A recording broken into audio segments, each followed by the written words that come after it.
நீ 10,000 கோடி கொடுத்தாலும் நான் தமிழ்நாட்டுக்குள்ள என்னுடைய தமிழ் மக்கள் மீது புதிய கல்விக் கொள்கையை கொண்டு வர மாட்டேன், ஏத்துக்க மாட்டேன்னு சொன்ன ஒரே முதலமைச்சர் நம்முடைய முதலமைச்சர். நம்பர் 1 அடிமை அதிமுகவுடைய நிரந்தர பொதுச் செயலாளர் திரு எடப்பாடி பழனிசாமி அவர்கள் முதலமைச்சரா இருந்திருந்தாருன்னா 2,000 கோடி ஆச்சு, ரொம்ப தேங்க்ஸ் ஜி, நீங்க இங்க வர வேணாம் ஜி, நானே டெல்லிக்கு வரேன். டபுள் இன்ஜின் சர்க்கார் வேணுமா தமிழ்நாட்டுக்கு? நம்முடைய தலைவர் உடனே சொல்லிட்டாரு, அது டபுள் இன்ஜின் கிடையாதுங்க, டப்பா இன்ஜின். இது நீங்க அரசியல்ல நிறைய முரட்டு பக்தர்கள், முரட்டு தொண்டர்கள் பார்த்திருப்பீங்க. முரட்டு அடிமையை பார்த்திருக்கீங்களா? ஒரே முரட்டு அடிமை, நமக்கு தெரிஞ்ச முரட்டு அடிமை, அமித்ஷாவுடைய முரட்டு அடிமை திரு எடப்பாடி பழனிசாமி அவர்கள் தான். துரோகத்துக்கு நோபல் பரிசு கொடுக்கணும்னா திரு எடப்பாடி பழனிசாமிக்கு தான் கொடுக்கணும். அவரோட கூட்டணி வைக்கிறதுக்கு தூக்கு மாட்டி தொங்கிடலாம். சொன்னவர் யாரு? எடப்பாடி பழனிசாமி அவர்களுக்கு நிர்வாகம்னா என்னன்னே தெரியாது. ஒரு கவுன்சிலர் ஆவது கூட அவருக்கு தகுதி கிடையாது. எடப்பாடி ஒரு டயர் நக்கி. திரு எடப்பாடி பழனிசாமி அவர்களே, சத்தியமா இந்த தகுதி எல்லாம் எனக்கு கிடையாது. உங்க அளவுக்கு நான் தகுதி வாய்ந்தவன் கிடையாது. இப்படிப்பட்ட அடிமைகளும் பாசிஸ்டுகளும் மீண்டும் கூட்டணி சேர்ந்திருக்கிறாங்க. ஒன்னா வந்தாங்கன்னா மீண்டும் தமிழ்நாட்டுக்குள்ள பொம்மொழி கொள்கையை திணிப்பாங்க.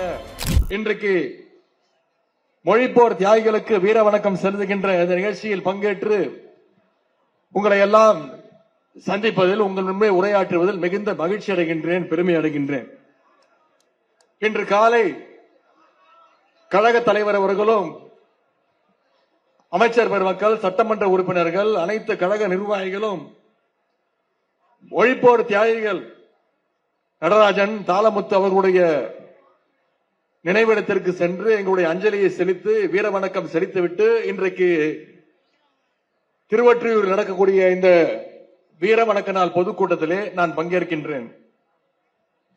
இன்றைக்கு இந்த திருவொற்றியூர் மட்டுமல்லாமல் தமிழ்நாட்டில் அனைத்து மாவட்டங்களிலும் நம்முடைய கழகத்தின் சார்பாக மொழிப்போர் தியாகிகள் வீர வணக்க கூட்ட நாள் நடைபெற்றுக் கொண்டிருக்கிறது. நம்முடைய கழக தலைவர் முதலமைச்சர் அவர்கள் பேரறிஞர் அண்ணா பிறந்த காஞ்சிபுரம் மாவட்டத்தில் இன்றைக்கு உரை நிகழ்த்த இருக்கின்றார். இப்படி உலக வரலாற்றிலேயே தாய்மொழியை காப்பதற்கு நூற்றுக்கணக்கான பேர் உயிரை தியாகம் செஞ்ச வரலாறு நம்முடைய தமிழ்நாட்டு மக்களுக்கும் நம்முடைய தமிழ் மண்ணுக்கு மட்டும்தான் உண்டு. அந்த தியாகிகளையும் அவர்கள் செஞ்ச தியாகத்தையும் போற்றுகின்ற வகையில் அவர்களுடைய தமிழ் உணர்வை அடுத்த தலைமுறைக்கு நாம எடுத்து செல்லுகின்ற வகையில் இன்னைக்கு இந்த வீர வணக்க நாள் பொதுக்கூட்டத்தை தமிழ்நாடு முழுக்க வருடா வருடம் நடத்தி கொண்டிருக்கிறோம். இந்த வருஷம் நடக்கின்ற இந்த மொழிப்போர் தியாகிகள் வீர வணக்க நாள் பொதுக்கூட்டத்தில் எங்களுடைய இளைஞரணியின் செயலாளராக என சொல்ல வேண்டியது என்னுடைய கடமை. இளைஞரணிக்கு எங்களுக்கு கூடுதல் மகிழ்ச்சி, பெருமை. ஏன்னா சென்ற 2024 ஆண்டு கழக தலைவருடைய கட்டளை ஏற்று தமிழ்நாடு முழுக்க பேச்சு போட்டி நடத்தி சிறந்த 200 இளம் பேச்சாளர்களை தலைமையிடத்தில் ஒப்படைச்சோம். இந்த வருடம் அந்த இளம் பேச்சாளர்களும் இந்த மொழிப்போர் தியாகிகள் கூட்டத்தில் தமிழ்நாடு முழுக்க பங்கேற்கிறாங்க. இன்றைக்கு இந்த மேடையில கூட தம்பி டெக்சன் ரொமாரியோ அவர்கள் உங்கள் முன்பு சிறப்பாக பேசினார். இப்படி 200 தம்பி தங்கைகள் நம்மால அடையாளம் காணப்பட்டு, இளைஞரணியால அடையாளம் காணப்பட்டு இன்றைக்கு மெருகேற்றப்பட்டு இன்னைக்கு தமிழ்நாடு முழுக்க மொழிப்போர் தியாகத்தை பற்றி பேசிக்கிட்டு இருக்கிறாங்க. இன்னைக்கு அவங்களோட சேர்ந்து இந்த மேடையை நானும் பகிர்ந்துக்கிறேன். மொழிப்போர் பத்தி அவங்க சிறப்பா பேசி இருக்கிறாங்க. அந்த பெருமையோடு இன்றைக்கு இந்த கூட்டத்தில் நான் கலந்து கொள்கின்றேன். எனவே இந்த வாய்ப்பை தந்த தலைவர் அவர்களுக்கும், மாவட்ட கழக செயலாளர் அண்ணன் சுதர்சனம் அவர்களுக்கும், இந்த நிகழ்ச்சிகளை எல்லாம் சிறப்பாக ஏற்பாடு செய்திருக்கக்கூடிய, ஒருங்கிணைத்திருக்கக்கூடிய மாணவர் அணிக்கும் இந்த நேரத்தில் என்னுடைய நன்றியோ நான் தெரிவித்துக் கொள்கின்றேன். இன்றைக்கு இந்த கூட்டம் மிக மிக முக்கியமான ஒரு காலகட்டத்தில் நடந்திருக்கக்கூடிய ஒரு கூட்டம். தந்தை பெரியார் காலத்தில், பேரறிஞர் அண்ணா காலத்தில், நம்முடைய கலைஞர் காலத்திலையும் இந்தி திணிப்பு வந்தது. அப்ப நம்முடைய தலைவர்கள் அத்தனை பேரும் களத்தில் நின்னாங்க, போராட்ட காலத்தில் நின்னாங்க. அன்னைக்கு கலைஞருக்கு வயசு 14 வயசு, பள்ளிக்கூட படிச்சுட்டு இருந்தார். அந்த 14 வயசுல இந்தி திணிப்புக்கு எதிர்ப்பாக களத்தில் நின்று போராடியவர் டாக்டர் கலைஞர் அவர்கள். இன்னைக்கு நம்முடைய கழக தலைவர் அவர்கள் தலைமையில இன்னைக்கு நாம மறுபடியும் இந்தி திணிப்புக்கு எதிரான களத்துல இன்னைக்கு ஒண்ணு கூடி நிற்கின்றோம். அன்னைக்கு நாம இந்தி திணிப்பு வேறான்னு சொல்லும் போது வடநாட்டில இருந்து நம்மளை விமர்சிச்சாங்க. நம்மள இந்திக்கு எதிரான ஒரு இயக்கம்னு விமர்சனம் பண்ணாங்க. ஆனா இன்னைக்கு என்ன நிலைமை? இந்தி பேசாத மாநிலங்கள்லாம் இந்தி திணிப்பை எதிர்ப்பதில் நம்ம முதலமைச்சர் நம்முடைய கழக தலைவரை இன்னைக்கு பாராட்டிக்கிட்டு இருக்கிறாங்க. உதாரணத்துக்கு கர்நாடகா, மகாராஷ்டிரா, மேற்கு வங்கம்னு பல மாநிலங்கள் இன்னைக்கு தமிழ்நாட்டை நம்முடைய முதலமைச்சர் அவர்களை பின்பற்றுறாங்க, பாராட்டிக்கிட்டு இருக்கிறாங்க. உதாரணத்திற்கு ஒரே ஒரு விஷயத்தை இங்க சொல்ல கடமைப்பட்டிருக்கிறேன். ஒரு மாதத்திற்கு முன்பு காஷ்மீர்ல நடந்த ஒரு சம்பவம். காஷ்மீருடைய முன்னாள் முதலமைச்சர், அவங்க பேர் மெஹபூபா முஃப்தி அவர்கள், ஒரு பத்திரிகையாளர் சந்திப்பு நடத்துறாங்க. அவங்களுடைய தாய்மொழி காஷ்மீரி. பத்திரிகையாளர்கள் கேட்கின்ற கேள்விகளுக்கு அவங்க காஷ்மீரியில பதில் சொல்றாங்க. அப்ப அங்க வந்திருக்கக்கூடிய ஒரு பத்திரிகையாளர் அம்மையாரை பார்த்து குறுக்கு கேள்வி கேட்கிறான். நீங்க தாய்மொழியில பேசுறீங்க, ஹிந்தியில பேச மாட்டீங்களா அப்படின்னு கேட்கிறாங்க. உடனே முன்னாள் முதலமைச்சர் அம்மையார் மெஹபூபா முஃப்தி அவர்கள் சொல்றாங்க, முடியாது, நான் என் தாய்மொழி தான் பேசுவேன். என்ன இவ்வளவு தைரியமா கேள்வி கேட்கறீங்களே, நான் உங்களுக்கு பத்திரிகையாளருக்கு ஒரு சவால் விடுறேன்.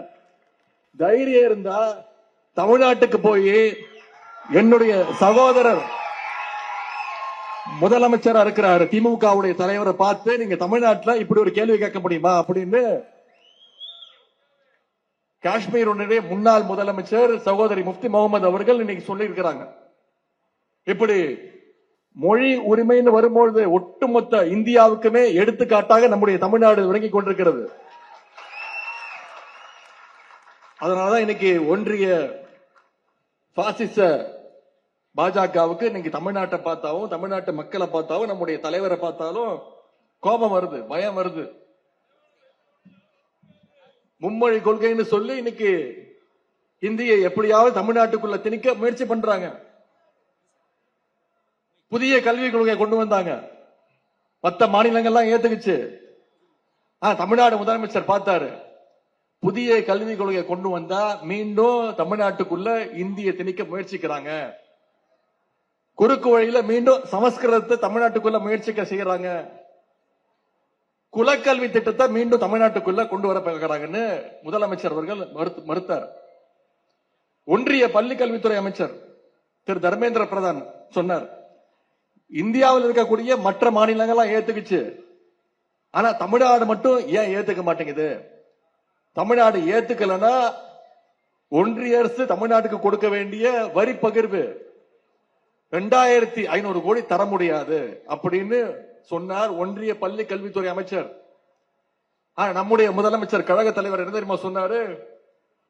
நான் மீண்டும் நியூ எஜுகேஷன் பாலிசி, புதிய கல்விக் கொள்கை கொண்டு வந்தா நீ இந்திய திணிக்கிற, குலக்கல்வி திட்டத்தை தமிழ்நாட்டுக்குள் நுழைக்க பாக்குற, சமஸ்கிருதத்தை மீண்டும் தமிழ்நாட்டுக்குள் நுழைக்க பாக்குற. 2500 கோடி இல்ல, நீ 10,000 கோடி கொடுத்தாலும் நான் தமிழ்நாட்டுக்குள்ள என்னுடைய தமிழ் மக்கள் மீது புதிய கல்விக் கொள்கையை கொண்டு வர மாட்டேன், ஏத்துக்க மாட்டேன்னு சொன்ன ஒரே முதலமைச்சர் நம்முடைய முதலமைச்சர். இன்னைக்கு மற்ற மாநில முதலமைச்சர்கள் பாக்குறாங்க, ஒன்றிய அரசு ஒரு முடிவு எடுத்துச்சுன்னா தமிழ்நாடு என்ன சொல்லுது, தமிழ்நாட்டு மக்கள் என்ன முடிவு எடுக்கிறாங்கன்னு இன்னைக்கு மற்ற மாநில முதலமைச்சர்கள் பார்த்துக்கிறாங்க. இதுவே நீங்க நினைச்சு பாருங்க, நம்முடைய தலைவர் முதலமைச்சராக இல்லாம நம்பர் 1 அடிமை நிரந்தர பொதுச் செயலாளர், அதிமுகவுடைய நிரந்தர பொதுச் செயலாளர் திரு எடப்பாடி பழனிசாமி அவர்கள் முதலமைச்சரா இருந்திருந்தாருன்னா என்ன நடந்திருக்கும்? 2000 கோடி ஆச்சு, ரொம்ப தேங்க்ஸ் ஜி, நீங்க இங்க வர வேணாம் ஜி, நானே டெல்லிக்கு வரேன், மூஞ்ச மூடிட்டு வந்துடுறேன், 4 கார் மாறி வந்துடுறேன், நீங்க எங்க நீட்டினாலும் நான் கையெழுத்து இல்ல, குட்டிக்கரணை கூட போடுறேன். நடந்திருக்குமா? நடந்திருக்காதா? நீங்க என்ன சொன்னாலும் நாங்க ஏத்துக்கிறோம். அதனால நீங்க யோசிச்சு பார்க்கணும். இன்னைக்கு பல மாநிலங்கள்ல அவங்களுடைய தாய்மொழி காண போச்சு. உதாரணத்திற்கு ஹரியானா மாநிலம், அவங்களுடைய தாய்மொழி ஹரியான்வி, ஹிந்தி புகுந்ததுனால இன்னைக்கு அவங்க தாய்மொழி காண போயிடுச்சு. பீகாருடைய தாய்மொழி பீகாரி, ஹிந்தி உள்ள புகுந்து அவங்க தாய்மொழியை மறக்கடிச்சிருச்சு. சத்தீஸ்கருடைய தாய்மொழி சத்தீஸ்கரி, உத்தரப்பிரதேசோட தாய்மொழி போஜ்புரி. இந்த மொழி, இந்த மாநிலத்துல எல்லாம் ஹிந்தி உள்ள புகுந்துருச்சு, அவங்களுடைய தாய்மொழியை மறந்துட்டாங்க. இப்படி பல தாய்மொழிகளை விழுங்கின மொழி இந்தி மொழி. அதனால்தான் நம்முடைய முதலமைச்சர் அவர்கள் கலைஞர் வழியில இந்தி திணிப்பை எப்போதும் எதிர்ப்போம்னு இன்னைக்கு வரைக்கும் உறுதியோடு இருக்கின்றார். ஏன்னா இது தந்தை பெரியார் அவர்கள் மூட்டிய நெருப்பு.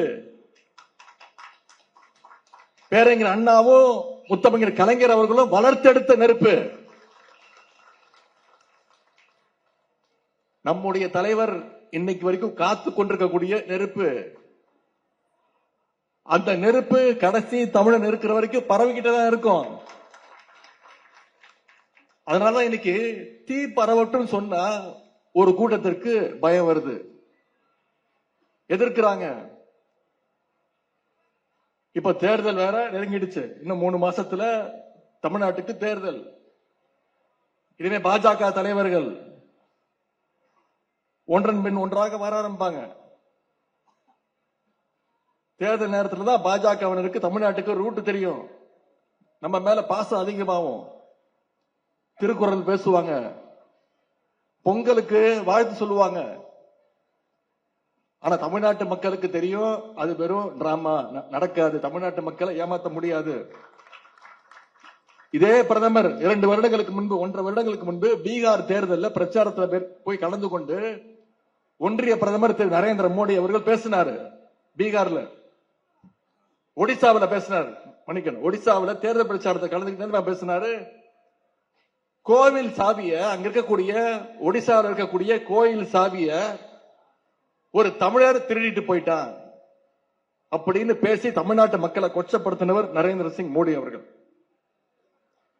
பீகார் தேர்தலில் ஒன்றிய உள்துறை அமைச்சர் திரு அமித்ஷா என்ன பேசினாரு? அங்க இருக்கக்கூடிய தேர்தல் நேரத்தில் தேர்தல் பிரச்சாரத்தை கலந்துகிட்டு என்ன தெரியுமா பேசினாரு? தமிழ்நாட்டில் இருக்கக்கூடிய பீகார் தொழிலாளர்களை தமிழ் மக்கள் அடிச்சு துன்புறுத்துறாங்க, அவங்கள சுதந்திரமா வேலை செய்ய விடலன்னு நம்முடைய தமிழ்நாட்டு மக்களை பார்த்து கொச்சையா பேசின கூட்டம் தான் இந்த ஒன்றிய பாஜக கூட்டம். எனவே நீங்க திருவள்ளூர்கிட்ட போய் தமிழ் டியூஷன் கத்துட்டு வந்தாலும் தமிழ்நாட்டு மக்கள் என்னைக்குமே இந்த பாசிச கூட்டத்தை ஏத்துக்க மாட்டாங்க, நம்ப மாட்டாங்க, உங்ககிட்ட ஏமாற மாட்டாங்க. உண்மையிலேயே ஒன்றிய அரசுக்கு, பிரதமருக்கு நம்முடைய தமிழ் மொழி மீது அக்கறை இருந்தா என்ன பண்ணிருக்கணும்? தமிழ் மொழி வளர்ச்சிக்கான நிதியை ஒதுக்கி இருக்கணும். கொடுத்தாங்களா? இன்னைக்கு 8 கோடி பேர் தமிழ் பேசிக்கிட்டு இருக்கோம். நம்முடைய தாய்மொழியா வணங்கி தமிழை பேசிட்டு இருக்கிறோம். போன 5 வருஷத்துல ஒன்றிய அரசு தமிழ் மொழி வளர்ச்சிக்கு ஒதுக்குற நிதி எவ்வளவு தெரியுமா? வெறும் 150 கோடி. ஒன்றிய அரசு நம்முடைய தமிழ் மொழி வளர்ச்சிக்காக ஒதுக்கின நிதி வெறும் 150 கோடி. ஆனா கடந்த 5 வருஷத்துல யாருமே பேசாத சமஸ்கிருத மொழிக்கு ஒன்றிய அரசு ஒதுக்கின நிதி எவ்வளவு தெரியுமா? 2500 கோடி. சமஸ்கிருதத்துக்கு 2500 கோடி, நம்முடைய தமிழ் மொழிக்கு வெறும் 150 கோடி. இது வெறும் ஒரே ஒரு சாம்பிள் தான். எந்த திட்டத்திற்காவது நம்ம கேட்கிற நிதியை கொடுக்கறாங்களா? தமிழ்நாட்டுக்கு கொடுக்க வேண்டிய எந்த நிதியும் ஒதுக்கிறது இல்ல. தமிழ்நாட்டுடைய குடிநீர் திட்டங்களுக்கு நிறைவேற்றுறதுக்கு இது வரைக்கும் ஒன்றிய அரசு கொடுக்க வேண்டிய 3000 கோடி ரூபாய் இது வரைக்கும் கொடுக்கல. ஜிஎஸ்டி வரி வசூல் பண்ணாங்க. நம்முடைய மாநில அரசுக்கு தர வேண்டிய 10,000 கோடி ரூபாய் இப்ப வரைக்கும் பெண்டிங். கடந்த 4 ஆண்டுகள்ல ஏற்பட்ட புயல் மழைக்கு நம்முடைய தமிழ்நாடு அரசு ஒன்றிய அரசு கிட்ட கேட்டது எவ்வளவு தெரியுமா? வெள்ள நிவாரண நிதியாக 45,000 கோடி ரூபாய் கேட்டோம் இழப்பீடுக்கு. ஆனா ஒன்றிய அரசு கொடுத்தது எவ்வளவு தெரியுமா? வெறும் 2000 கோடி. அதுவும் state disaster relief fund, SDRF ஃபண்ட்ல இருந்து கொடுத்தாங்க. இன்னும் சொல்ல போனா சென்ற முறை ஒன்றிய அரசு கொண்டு வந்த பட்ஜெட்ல தமிழ்நாடுன்ற வார்த்தையே இல்ல. நம்ம மாநிலத்துடைய வார்த்தையே கிடையாது. திட்டங்கள் இல்ல, வார்த்தையே இல்ல, தமிழ்நாடு பெயரே இல்ல. உங்களுக்கு தெரியும், மறந்திருக்க மாட்டீங்க, 8 வருஷத்துக்கு முன்னாடி மதுரையில ஒன்றிய பிரதமர் மோடி அவர்களும் அப்பொழுதைய முதலமைச்சர் திரு எடப்பாடி பழனிசாமி அவர்களும் அடிக்கல் நாட்டினாங்க. எய்ம்ஸ், உலக புகழ்பெற்ற மதுரை எய்ம்ஸ் அடிக்கல் நாட்டி 8 வருஷம் ஆச்சு. இன்னைக்கு வரைக்கும் வேலை முடிக்கல. ஒன்றிய அரசு கொடுக்க வேண்டிய நிதியை கொடுக்கல. இப்படி தமிழ்நாட்டை எல்லா விதத்திலையும் முடக்கிற வேலையைத்தான் இன்னைக்கு ஒன்றிய பாஜக அரசு பண்ணிட்டு இருக்கு. அதனால்தான் நம்முடைய முதலமைச்சர் அவர்கள் அடிக்கடி சொல்வார், இது ஒன்றிய அரசு இல்ல, ஓர வஞ்சனை செய்கின்ற அரசு அப்படின்னு நம்முடைய முதலமைச்சர் அவர்கள் தைரியமாக சொல்லுவார். இந்த லட்சணத்துல நேற்று முன்தினம் ஒன்றிய பிரதமர் திரு நரேந்திர மோடி அவர்கள் பேசினார். என்ன சொல்றாரு? டபுள் இன்ஜின் சர்க்கார் வேணுமா தமிழ்நாட்டுக்கு? நம்முடைய தலைவர் உடனே சொல்லிட்டார், அது டபுள் இன்ஜின் கிடையாதுங்க, டப்பா இன்ஜின் இது நீங்க நடத்திட்டு இருக்கிறது. அதற்கு சிறந்த உதாரணம் சொல்றேன். உத்தரப்பிரதேசத்தில் ஆளுகின்றது பாஜக, குஜராத்தில் ஆண்டு கொண்டிருப்பது பாஜக, மத்திய பிரதேசத்தில் பாஜக. அங்கெல்லாம் உங்க டபுள் இன்ஜின் சர்க்கார் வேலை செய்யலையா? அந்த மாநிலங்களை எல்லாம் ஓரம் கட்டி விட்டு இன்னைக்கு இந்தியாவிலேயே வளர்ச்சியில முதன் முறையாக டபுள் டிஜிட் 11.19% வளர்ச்சியோடு இன்னைக்கு தமிழ்நாடு சிறப்பாக செயல்படலையா? தமிழ்நாடு இன்னைக்கு டாப் கியர்ல போய் தமிழ்நாடு நம்பர் 1 ஸ்டேட்டாக மாறவில்லையா? இத நான் சொல்லல, ஒன்றிய அரசு சொல்லுது. ஒன்றிய அரசுடைய ஸ்டாட்டிஸ்டிக்ஸ் டிபார்ட்மெண்ட் புள்ளி விவரங்கள் சொல்லுது. அடுத்து மோடி சொல்றாரு, தமிழ்நாட்டுல ஊழல் மலிஞ்சிருச்சா. பிரதமர் ரொம்ப ஃபீல் பண்றாரு. நம்முடைய ஆட்சியை வேற செல்லமா கூப்பிடுறாரு. என்ன தெரியுமா? சிஎம்சி ஆட்சியம், கரப்ஷன், மாஃபியா, கிரைம் அப்படின்னு ஒன்றிய பிரதமர் திரு மோடி அவர்கள் சொல்றாரு. அவருக்கு தெரியல, அவர் கண்ணாடியை பார்த்து பேசிட்டு இருக்கிறார். நான் சொல்றேன் சிஎம்சினா என்னன்னு. ஒன்றிய பிரதமர் சொல்கின்ற ஃபர்ஸ்ட் சி கரப்ஷன். இந்தியாவிலேயே ஊழல் குற்றச்சாட்டுக்கு உட்பட்டு நிரூபிக்கப்பட்டு நீதிமன்றத்தினால தண்டனை பெற்று ஜெயிலுக்கு போன ஜெயலலிதா அம்மையாரும்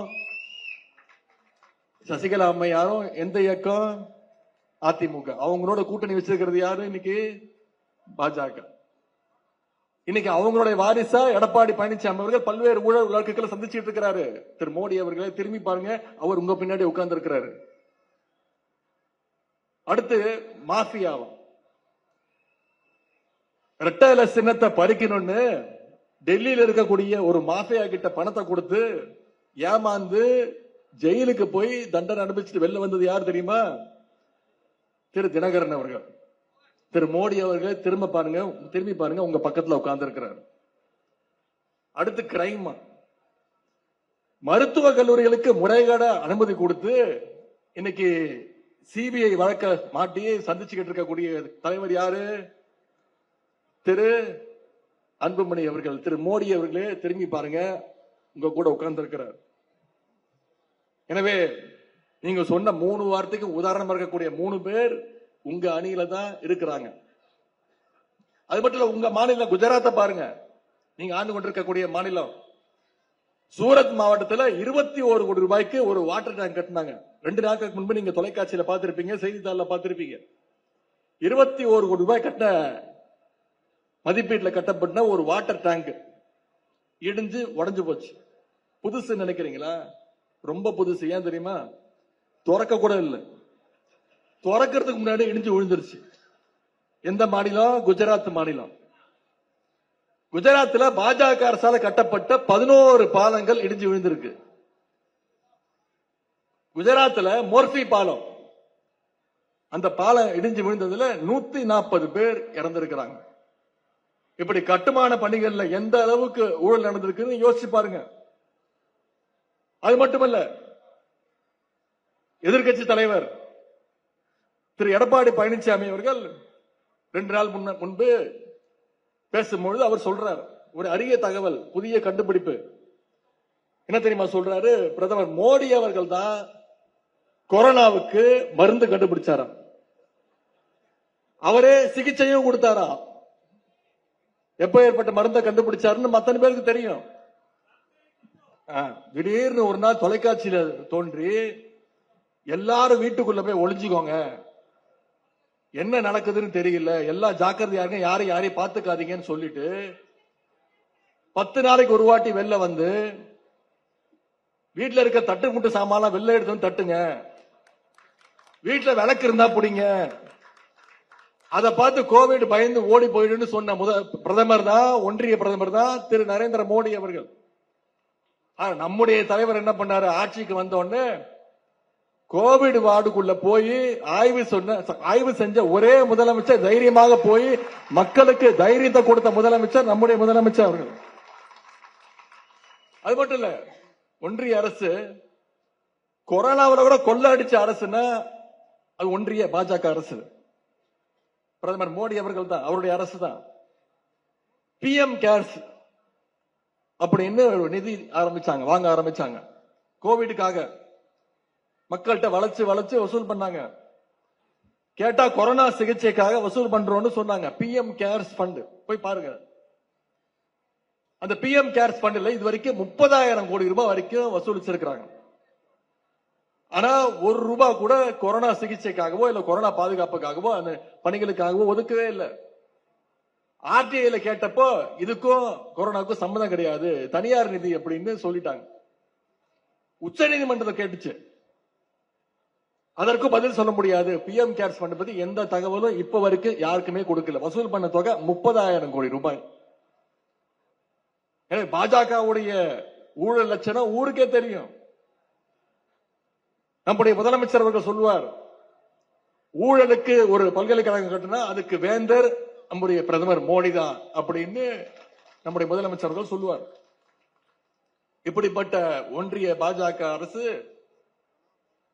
நம்முடைய திமுக எந்த முகத்தை வச்சுக்கிட்டு குறை சொல்ல முடியும்?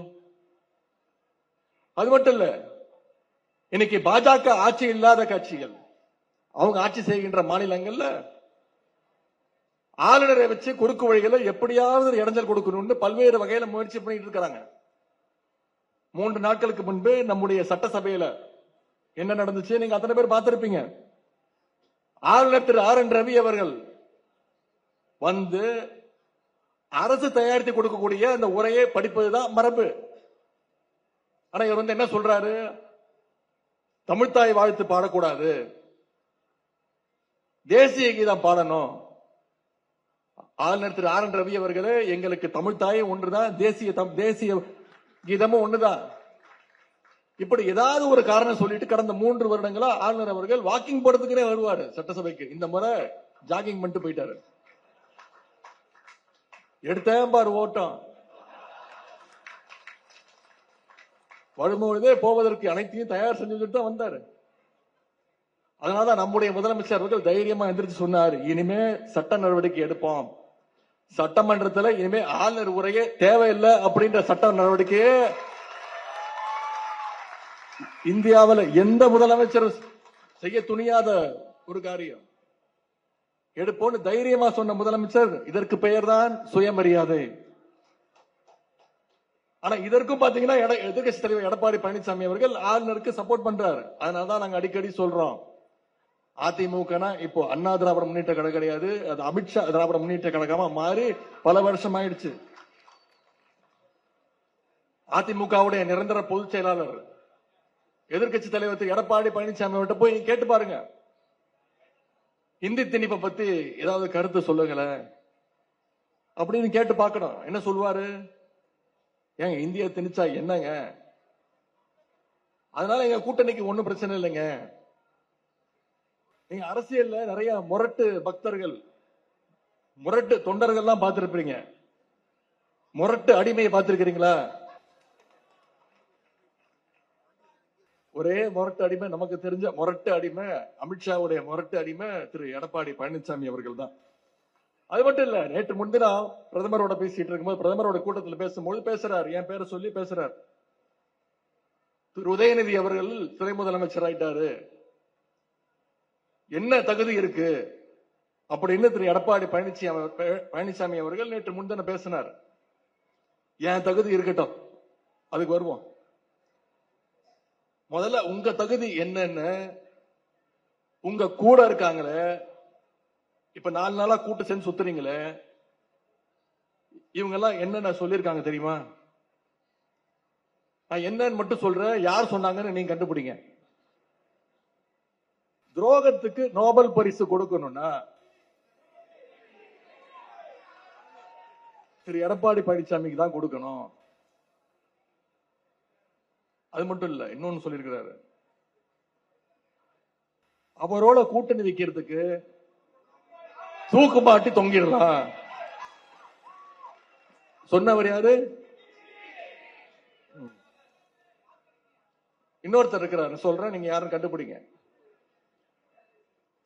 எடப்பாடி பழனிசாமி அவர்களுக்கு நிர்வாகம்னா என்னன்னே தெரியாது. ஒரு கவுன்சிலர் ஆவது கூட அவருக்கு தகுதி கிடையாது. எடப்பாடி ஒரு டயர் நக்கி. சொன்னது யாரு? திரு எடப்பாடி பழனிசாமி அவர்களே, சத்தியமா இந்த தகுதி எல்லாம் எனக்கு கிடையாது.